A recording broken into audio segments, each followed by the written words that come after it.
Баршаңызға сәлем достар, менің каналыма қош келдіңіздер. Сіздерге өте оңай жасалынатын білезік түрін жасап көрсетемін. Көп материалды да қажет етпейді. Үй жағдайында жасап, осылай сәнді етіп тағып алсаңыздар болады. Жаз мезгіліне өте сәнді көрінеді. Осындай моншақтардан жасап көрсетемін. Моншақтарды өздеріңіз үйдегі бар моншақтармен жасап алсаңыздар болады. Және ұзындығын да өздеріңіз қолдарыңызға өлшеп осылай жасап аласыздар. Егер дайын болсаңыздар, видеоның соңына дейін қарап, менімен бірге жасап көріңіздер. Ол үшін бізге қажетті заттармен таныс болайық. Осындай менде 3 түрлі түсте моншақтар бар. Одан кейін пішіндері де әртүрлі. Кез келген түрін қолдансаңыздар болады. Одан кейін застежка және де бисерге арналған осындай бисерін темір, яғни проволока қажет, және де темір қысқыш осындай плоскогубцы қажет болады. Яғни достар, енді дайын болсақ, білезігімізді тоқып бастайық. Енді өзімізге қажетті ұзындықты темірімізді кесіп аламыз. Яғни мен 25 сантиметрді темір кесіп алдым. 2 темір осылай дайындап алдым. Енді үшіншісін бірге кесіп дайындап алатын боламыз. Яғни бас жағын бірінші басынан, одан кейін екінші жағынан өлшеп, дәл осындай 25 сантиметрлік темірді кесіп аламыз. Үшеуін дайындап аламыз да, ары қарай үш жағын бірдей етіп түзулеп дұрыстап аламыз.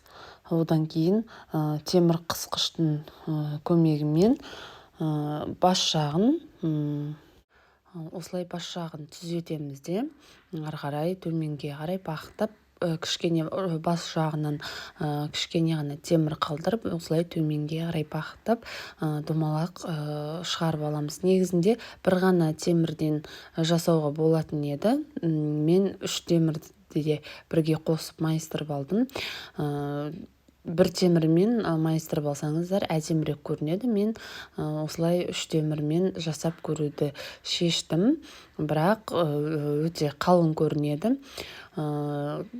Келесі жолы өздеріңіз жасағанда бір ғана темірмен осылай мен сияқты майыстырыңыздар бір ғана темірді, одан кейін қалған темірлерін осылай мен сияқты бас жағына айналдырып бұрап, темір қысқышпен осылайынан қысып, яғни қолымызға батпас үшін темірдің осылайынан кесіп, артығы болса артығын кесіп тастап, болмаса осылай майыстырып, түзетіп дұрыстап аламыз. Мінекей осындай болып шығады. Енді бізге бас жағына қаттырақ өз формасын келтіріп ұстап тұру үшін бір моншақты осы 3 темір жібімізден, яғни проволокадан өткізіп аламыз.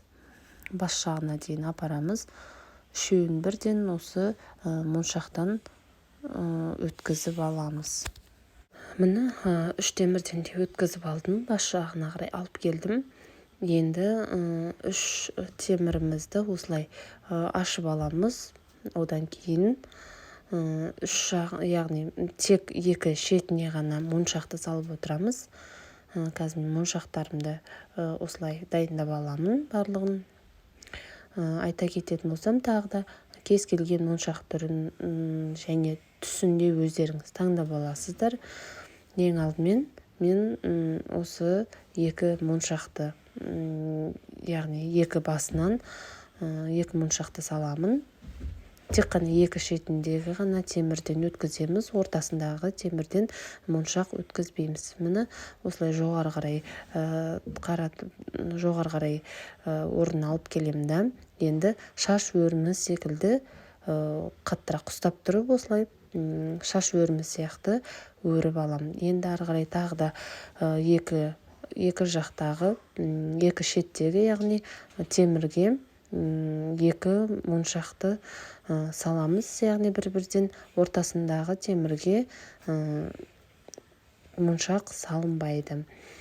екі жағына қарай тағы да бір моншақтан салып аламыз. Бірінші моншақ, одан кейін екінші моншақты саламыз. Кез келген моншақты сала берсеңіздер болады, фантазияларыңызға қарай, түсіне қарай. Енді оны да дәл осылай шаш өрімі сияқты осылай өріп аламыз. Жоғары жағын қаттырақ ұстап тұрамыз моншақ тұрған жерді. Одан кейін екіншісінде осылай шаш өрімі сияқты өріп аламыз. Енді ортасы қалады. Енді екі шетіне тағы да солай моншақтарды саламыз. Яғни енді екі жақтағы темірге, яғни моншақты саламыз дәл жаңағыдай. Кезекпен кезек 3 моншақты байқап отырсаңыздар, кезекпен кезек салып отырамын. Енді тағы да бір моншақ екінші басынан.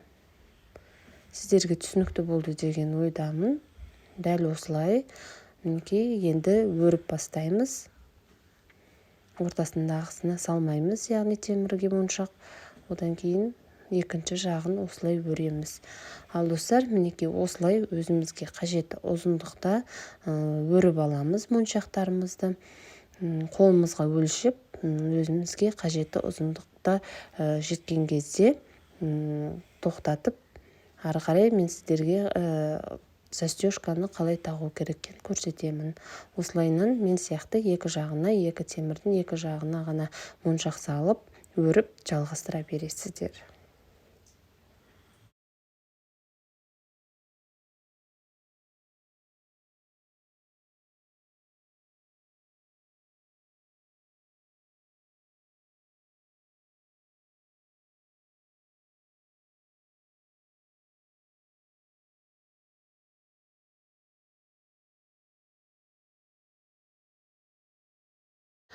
Ал достар, мінекей мен өзіме қажетті ұзындықта қолыма өлшеп өріп алдым моншақтармен. Енді соңғы бізде тек застежканы тағу ғана қалды. Сонымен білезігіміз дайын болады. Енді біз 3 темірді бір-біріне қосамыз да бір ғана моншақ саламыз. Яғни мен бас жағында домалақ моншақ салдым.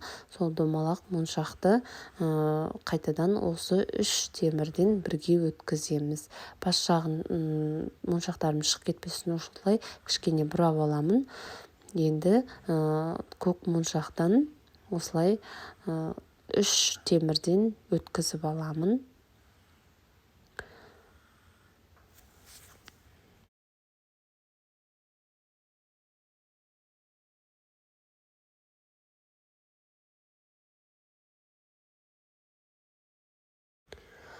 Мінекей моншағымызды өткіздік.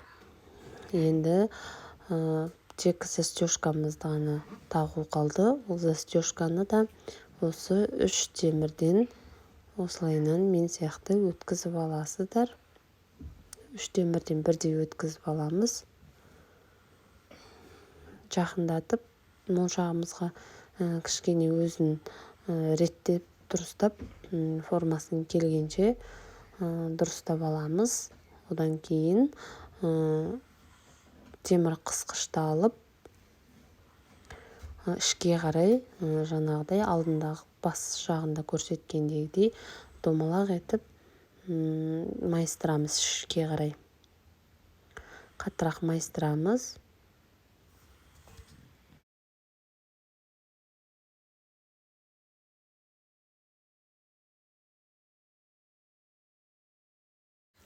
Енді бір темірді аламыз да осылай бұрап аламыз. Қаттылау үшін, яғни шығып кетпес үшін бір темірімізбен айналдырып осылай бұрап шығамыз. 2-3 қайтарып бұрасаңыздар жеткілікті, қаттырақ етіп. Содан кейін артығын кесіп тастаймыз.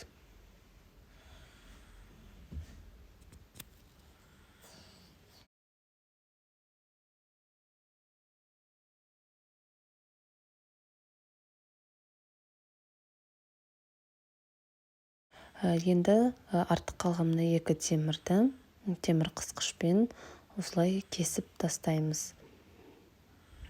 Мінекей дәл мен сияқты жасайсыздар. артығын кесіп тастадық. Енді ұшында осындай кішкене темір қалады. Оны темір қысқыштың көмегімен қаттырақ қысып майыстырасыздар, өйткені қолға батуы мүмкін. Міне осымен біздің білезігіміз дайын болды. Өте оңай жасалынды деген ойдамын. Сіздерге ұнаса лайк басыңыздар, комментарий қалдырыңыздар, және де достарыңызбен бөлісуді ұмытпаңыздар.